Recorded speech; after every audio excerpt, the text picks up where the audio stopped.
के साथ लोगों का रहन सहन तो बदल ही रहा है, साथ ही जीने का तरीका भी बदल रहा है।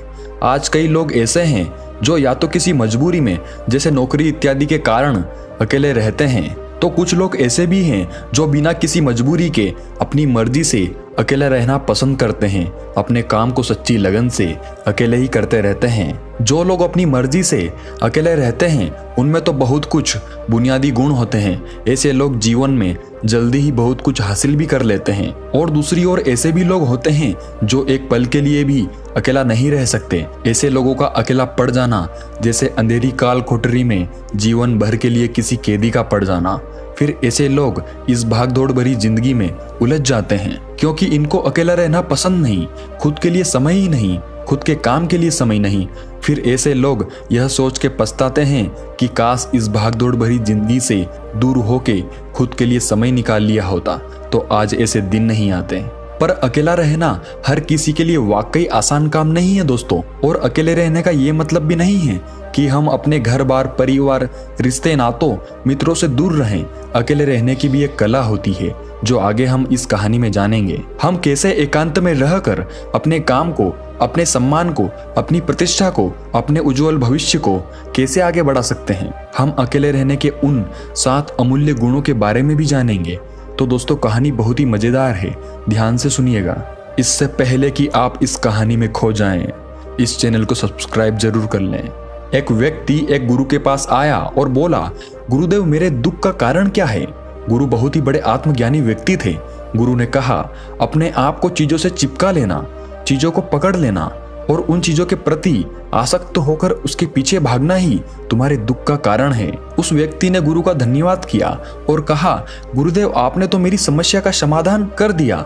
मैं इतने दिनों से अपनी समस्या का समाधान चाहता था। आपका धन्यवाद गुरुदेव। यह कहकर वह व्यक्ति वहां से जाने लगा। गुरु ने कहा, पूरी बात तो सुन लो। उस व्यक्ति ने कहा, नहीं गुरुदेव, आपका इशारा मिल गया, बस वही काफी है। और समझदार को इशारा ही काफी होता है गुरुदेव। 1 महीने बाद वह व्यक्ति फिर से गुरु के पास आया। इस बार उस व्यक्ति का हाल बहुत बुरा था।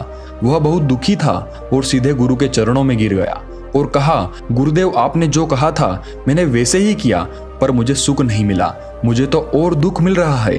गुरु ने उस व्यक्ति से पूछा, तुमने ऐसा क्या किया। व्यक्ति ने कहा, मुझे अपने परिवार वालों से, मित्र रिश्तेदारों से दुख मिल रहा था तो मैंने उन्हें छोड़ दिया और छोड़कर चला गया। 2-4 दिन तो मुझे बहुत अच्छा लगा, पर धीरे धीरे मुझे उनकी याद आने लगी। अपने माता पिता, अपनी पत्नी, अपने बच्चे याद आने लगे, रिश्तेदार, यहाँ तक कि अपने शत्रु भी मुझे याद आने लगे। इतना दुख तो मैंने उनके पास रहकर भी नहीं जाना था जितना कि उनसे दूर होकर दुखी हो गया हूँ। इसलिए आज मैं घर वापस जाने के लिए निकला था और आपके पास आ पहुंचा। आपने मुझे इतनी गलत सलाह क्यों दी गुरुदेव। गुरु मुस्कुराए और गुरु ने कहा, तुम परिवार को छोड़कर भागे, मित्रों, रिश्तेदारों, यहाँ तक कि शत्रुओं को भी छोड़कर भागे, पर यह तुम्हारी गलत फहमी थी कि तुम छोड़कर भाग रहे हो। वास्तव में तो तुम उन्हें लेकर भाग रहे थे। व्यक्ति ने कहा, पर गुरुदेव मैं तो किसी को अपने साथ नहीं लाया।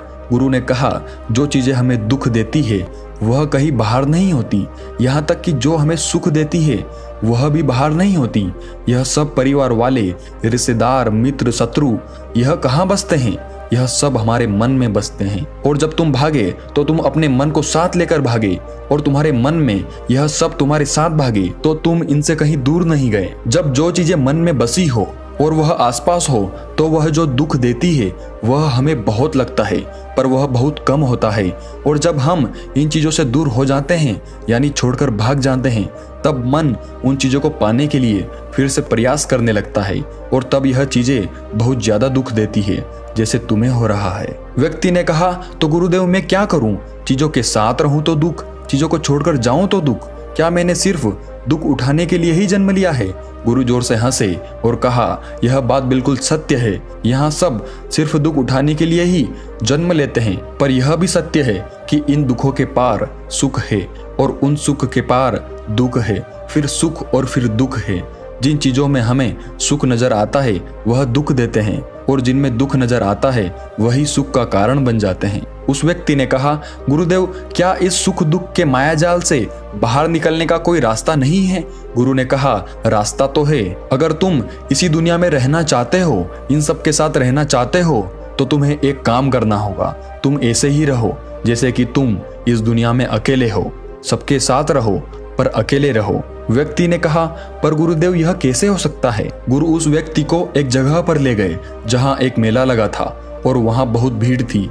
गुरु ने कहा, देखो अपने आसपास, यहाँ किसी को जानते हो क्या? व्यक्ति ने कहा, नहीं, यहाँ तो कोई भी मेरी जान पहचान वाला नहीं है। गुरु ने कहा, क्या तुम यहाँ अकेले हो? व्यक्ति बोला, हाँ गुरुदेव, बिल्कुल अकेला हूँ। गुरु ने कहा, नहीं, तुम्हारे मन में कुछ चल रहा है, तुम अकेले नहीं हो। व्यक्ति ने कहा, हाँ, मैं जल्द से जल्द अपने घर जाना चाहता हूँ, अपनी पत्नी से, अपने बच्चों से, अपने माता पिता से मिलना चाहता हूँ, अपने मित्रों से मिलना चाहता हूँ, वही मेरे मन में चल रहा है। गुरु ने कहा, अब यह सब भूलकर आंखें बंद कर लो और अपना ध्यान यहाँ होने वाली आवाजों पर लगा दो। व्यक्ति ने ऐसा ही किया और जैसे ही उसने अपनी आंखें बंद की और सारा ध्यान वहां हो रही आवाजों पर लगा दिया, उसे एक अकेलापन, एकांत महसूस हुआ।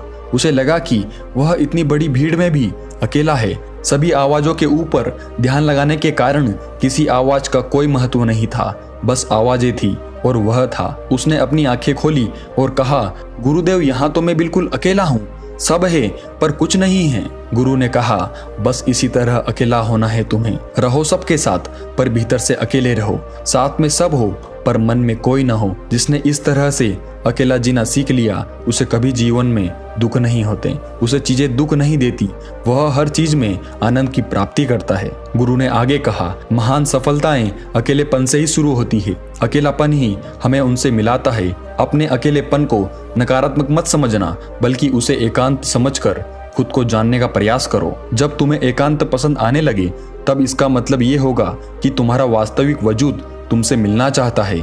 इसलिए अपने इस एकांत प्रेम का सम्मान करो। गुरु बोले, मैं तुम्हें 7 ऐसी खूबियों के बारे में बताता हूँ जो अकेले रहने वाले लोगों में पाई जाती है और उन्हें दूसरों से अलग, बेहतर बनाती है। गुरु ने कहना शुरू किया, पहली खूबी जो एकांत में रहने वाले लोगों में पाई जाती है वो ये है कि ऐसे लोग दूसरों की तुलना में खुद के प्रति ज्यादा जागरूक होते हैं। वो खुद के स्वभाव और आचरण के बारे में ज्यादा गहराई से जानते हैं। ऐसा इसलिए होता है क्योंकि जब हम अकेले होते हैं तो हमें खुद के बारे में सोचने का काफी समय मिल जाता है, जिससे हम खुद के व्यवहार को अच्छे से समझ पाते हैं। एकांत में रहने वाले लोग खुद की कमजोरी और ताकत को भी अच्छे से जान पाते हैं, जिससे वो दूसरे लोगों की तुलना में किसी भी खराब परिस्थिति का सामना ज्यादा अच्छे से कर सकते हैं। गुरु ने कहा, अकेले रहने वाले लोगों की दूसरी खूबी है कि ये सकारात्मक सोच वाले लोग होते हैं। देखो, जब बहुत से लोग हमारे साथ होते हैं तो वहाँ एक दूसरे से तुलना, जलन, घमंड, लालच जैसे कुविचार अपने आप ही मन में आने लगते हैं और फिर इंसान इन विचारों के बस में आकर उल्टे सीधे काम करने लगता है। हालांकि ऐसा नहीं है कि एकांत में रहने वाले लोगों के मन में ये विचार नहीं आते, लेकिन क्योंकि वो अकेले हैं इसलिए दूसरों से तुलना, जलन, घमंड जैसे विचार उनके मन में दूसरों की तुलना में थोड़ा कम आते हैं। साथ ही अकेले रहने की वजह से उन्हें खुद के बारे में सोचने का ज्यादा समय मिल जाता है, जिससे वो अपने नकारात्मक विचारों को पहचान कर उन्हें कम कर सकते हैं, जिसके कारण ऐसे एकांत में रहने वाले लोग ज्यादा सकारात्मक होते हैं। अकेले रहने वाले लोगों की तीसरी खासियत कि ये लोग ज्यादा अनुशासित और आत्मनिर्भर होते हैं, क्योंकि अकेले रहने वाले लोगों को अपने ज्यादातर काम खुद से ही करने पड़ते हैं, इसलिए ये दूसरों की तुलना में ज्यादा आत्मनिर्भर होते हैं। साथ ही ऐसे लोगों को दूसरों का काम भी पसंद नहीं आता, ये अपना काम खुद करने पर ही भरोसा करते हैं। साथ ही ये लोग कोशिश भी करते हैं कि दूसरों से कम सहायता लेनी पड़े, पर क्योंकि ऐसे लोग आत्मनिर्भर और अपने काम को लेकर स्पष्ट होते हैं, इसलिए ऐसे लोग अनुशासित भी होते हैं।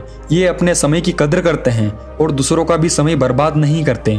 अकेले होने की वजह से ऐसे लोग एक निश्चित दिनचर्या का पालन भी करते हैं, जिससे ये लोग ज्यादा व्यवस्थित होते हैं और ये भी इनके अनुशासित होने का एक कारण है। गुरु ने आगे कहा, अकेले रहने वाले लोगों की चौथी खासियत कि ये लोग किसी भी चीज के बारे में बड़ी गहराई से सोच सकते हैं। किसी भी चीज के बारे में बड़ी बारीकी से और गहराई में जाकर अकेले रहने वाले लोगों की सबसे बड़ी खासियत होती है। इसलिए जितने भी लेखक, कवि और बड़े बड़े काव्यों के रचयिता हुए हैं, उन सभी को एकांत में रहना पसंद था, क्योंकि जब कोई व्यक्ति एकांत में होता है तो वो अपने अंदर की आवाज सुन पाता है। जितने भी बड़े आविष्कार हुए हैं उन सब की शुरुआत एकांत में हुई थी, क्योंकि एकांत में रहकर ही किसी भी चीज के बारे में बड़ी बारीकी से सोचा और समझा जा सकता है।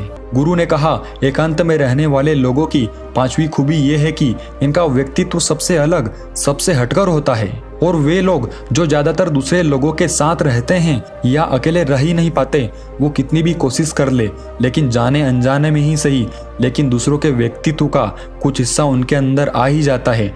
दूसरों की आदतें, दूसरों के विचार उनके अंदर प्रवेश कर ही जाते हैं, जिससे उनके व्यक्तित्व में वो अनूठापन, वो निरालापन नहीं आ